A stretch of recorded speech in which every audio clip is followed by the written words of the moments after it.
సంజన గారు గురించి మనం మాట్లాడుకుంటే సంజన గారు నిజంగానే కళ్యాణ్ విషయంలో తప్పు చెప్పారు. I accept that. నాకు సార్ ఈరోజు సంజన గారు కళ్యాణ్ని మిలిటరీ అని తను పర్సనలైజ్ చేసి మాట్లాడిన మాటలు అనలేదు. దేనికి పనికిరాని తుప్పాసు ఒక డస్ట్బిన్ మ్యాటర్కి వీడియో వేశారు. కానీ ఈవెన్ కళ్యాణ్ సంభాషణలో వాష్రూమ్లో జరిగిన సంభాషణ ఏదైతే తను మేము మేము స్టాండర్డ్స్ అని చెప్తుంది కదా, ఆవిడ చెప్పని ఇంటెన్షన్ని మన దివ్య చెప్తుంది అనమాట. అవన్నీ వేశారు. కానీ ఈవిడ కళ్యాణ్ అండ్ తనకి జరిగిన ఒక నామినేషన్లో ఆ ప్రాసెస్ని ఎక్స్ప్లెయిన్ చేస్తూ కళ్యాణ్ని తనూజని కొంచెం తక్కువ చేసి మాట్లాడతారు. అంటే ఆవిడ ఇంటెన్షన్ అది కాకపోవచ్చు. బేసిక్గా ఆవిడకి లాంగ్వేజ్ ఇష్యూ ఉందబ్బా. సో ఆవిడ ఇంటెన్షన్స్ అవి కాదు.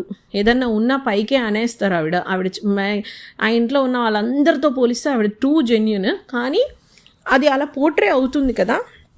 ఇవన్నీ అడిగినప్పుడు ఆ విషయం కూడా ఆవిడ నాకు సార్ అడుగుంటే ఆవిడ విషయంలో బాగుండేది అని అనిపించింది. రెండు, ఎప్పుడైతే నాకు సార్ తప్పు అని చెప్పారో వీడియో చూపించి ఆవిడ జెన్యూన్గానే సారీ చెప్పింది. అండ్ తను చేస్తే తనని టాక్సిసిటీ లేదా టాక్సిక్ అని మాధురి గారు అనడం నాకు చాలా హాస్యాస్పదంగా అనిపించింది.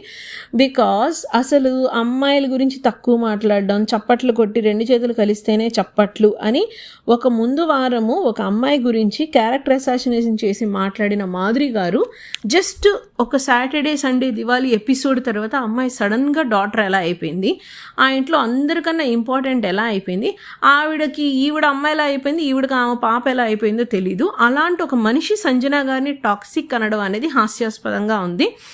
సంజన గారి కళ్యాణ్ విషయంలో చేసింది తప్పే, 100% కళ్యాణ్ తన విషయంలో చేసింది తప్పే. I'm not supporting that. But at the same time ఆవిడ అది ఒక్కసారే చేసింది. ఈవిడ వచ్చిన దగ్గర నుంచి ప్రతి అమ్మాయిని అబ్బాయిని డిస్రెస్పెక్ట్ఫుల్గా ఉంటే అసలు ఆ ఇంటికి టాక్సిసిటీ అంటే నాకు మాధురి గారు, సంజన గారు కాదు. సో సంజన వర్సెస్ మాధురిలో my word goes to Sanjana. Okay, Sanjana గారు